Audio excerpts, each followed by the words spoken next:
அனைவருக்கும் வணக்கம். ராஜபாளையம் வத்ராயிருப்பு அருகே உள்ள கூமாப்பட்டியைச் சேர்ந்த 4 வயது சிறுவன் முகமது சமி என்பவருக்கு இரத்த புற்றுநோய் ஏற்பட்டுள்ளது. கடந்த 3 மாதமாக கர்நாடகாவில் உள்ள மருத்துவமனையில் சிகிச்சை அளித்து வருகிறார்கள். மொத்தம் 26 லட்சத்துக்கு மேலே செலவாகுது. சமூக வலைத்தளங்கள் மூலமாக பலரும் உதவி கொண்டிருக்கிறார்கள். நமது ராஜபாளையத்து முகநூல் நண்பர்கள் சார்பில் நாமும் உதவ முன் வந்திருக்கிறோம். ராஜபாளையத்தைச் சேர்ந்த அச்சிறுவனின் உறவினர்கள் இப்பொழுது காணொலியில் பேசுவார்.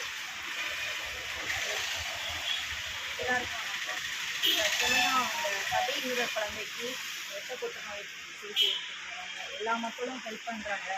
நம்ம ராஜபாளையத்தில் நாங்கள் இருக்கிறோம்.